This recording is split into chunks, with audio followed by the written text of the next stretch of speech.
Imagine this. You walk into the first day of school and are immediately given a challenge. No instructions, no icebreakers, nothing. You're placed into a group of 6 and handed a box filled with tubes, sensors, and screws.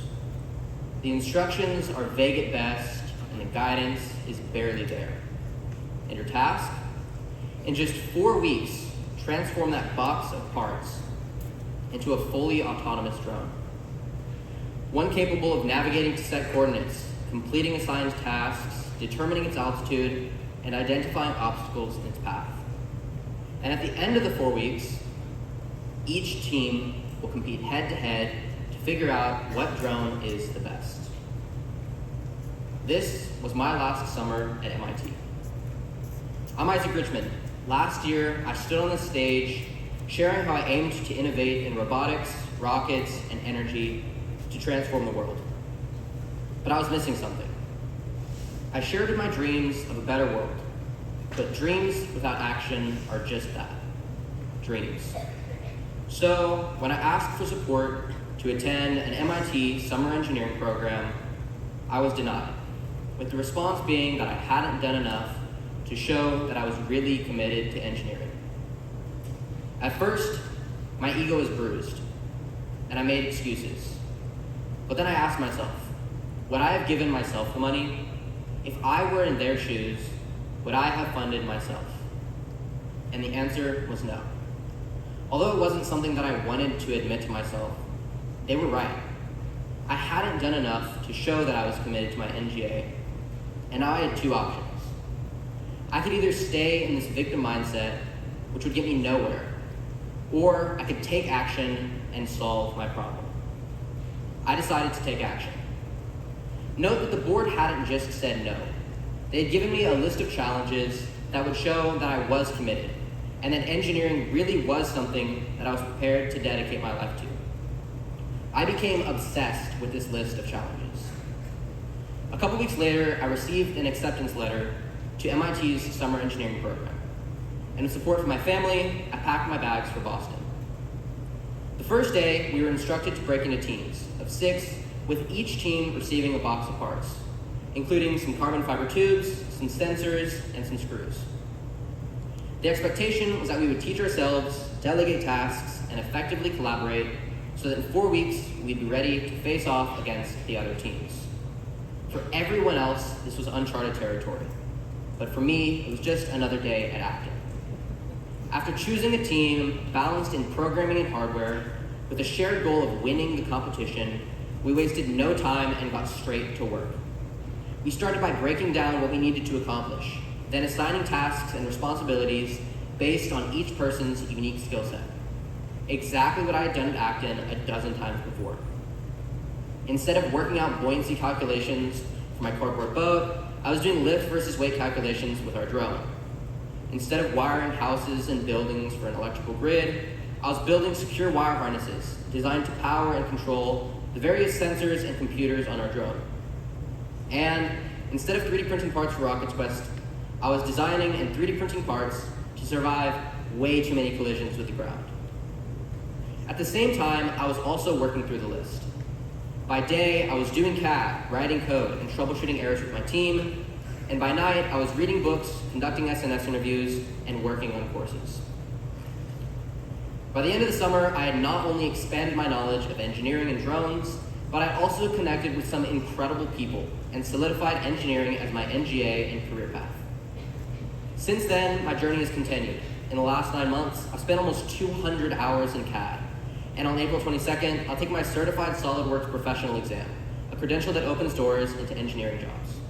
Last month, my rocket Mercury reached 2,200 feet, earning me my L1 rocket certification, teaching me about rocketry and allowing me to really narrow down my career paths.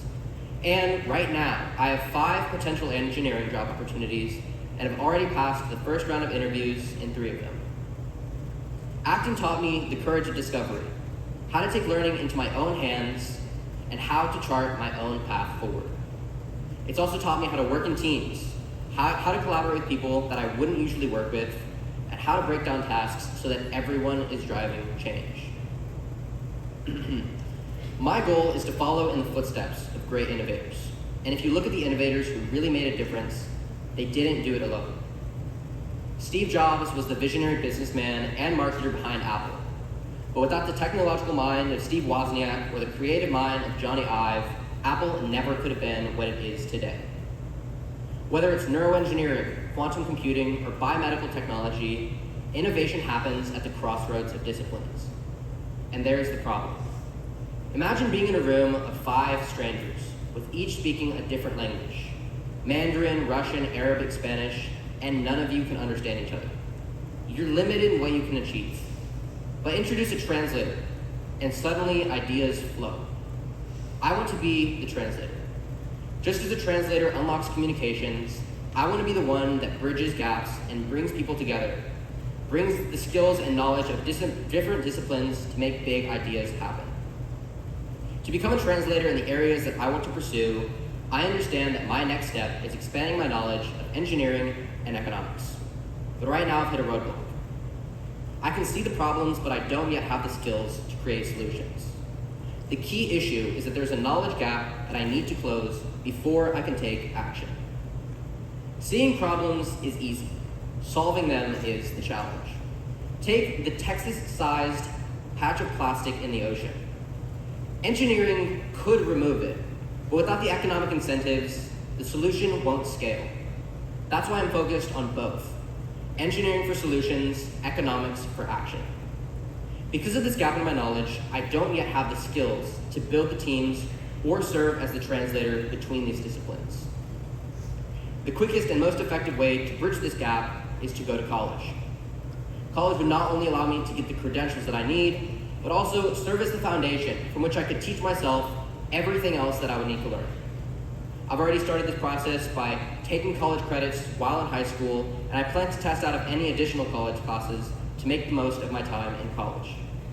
This will allow me to purely focus on what I need to study instead of wasting time on useless classes.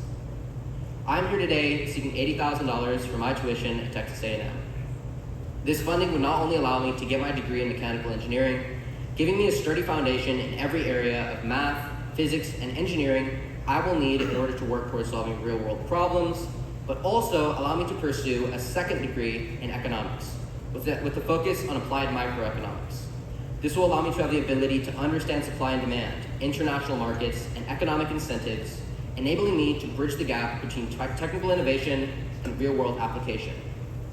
This diverse and unique skill set will allow me to tackle problems beyond these fields, providing a strong foundation for self-teaching and any additional knowledge that I may need. At A&M, I'll have the opportunity to participate in programs such as Engineers Without Borders, where I'll be able to actively apply my skills to solving problems in developing countries. I will also have the opportunity to collaborate with professors on economic research projects that address real-world issues. By following this custom degree, as well as testing out of unnecessary college classes, I will be able to quickly gain the skills necessary to become the engineer that I want to be. Not just a mechanical engineer, one who can bridge skill sets, translate knowledge, and drive innovation forward. For the last 3 years, acting has been like a muscle that I've slowly strengthened, pushing my limits, building resilience, and developing a mindset of curiosity and action. But like any muscle, if I stop using it, it will weaken. As I enter college, I intend to continue what I have learned at Acton, and I'm going to do that by making 3 promises. First, for every year that I'm in college, I will conduct 12 SNS interviews. Last year, one of my challenges was to conduct 12 SNS interviews. I took on that challenge head on, talking to everyone from college professors to refugees. It's something that I've come to love, and it's allowed me to gain insights and knowledge that only years of experience can. If you're an engineer, business owner, or have an understanding of economics, I would love the opportunity to interview you. Second, I will get an apprenticeship every single year that I'm in college. Experience is everything, and by having as many years as possible under my belt as I exit college, I won't be stuck in a rut where I lack experience. And third, I will support future scholars who want to pursue engineering. As the first engineer to come out of Acton Magnolia, I understand how difficult the process was. Even though I had my plan laid out long before high school, I still ran into many roadblocks that, looking back, could have been easily avoided. By being a mentor and helping revise the physics and engineering curriculum, I intend to help pave the path of engineering through acting. One of my greatest fears is working for years only to realize that it didn't matter. Last year taught me that technical skills alone create engineers who can solve textbook problems. Only by combining relationships, real-world experience, and technical skills can I become an engineer who solves real-world problems. With your help, I can become the translator, the engineer who bridges the gaps between industries, creating engineers that meet big problems with bigger solutions.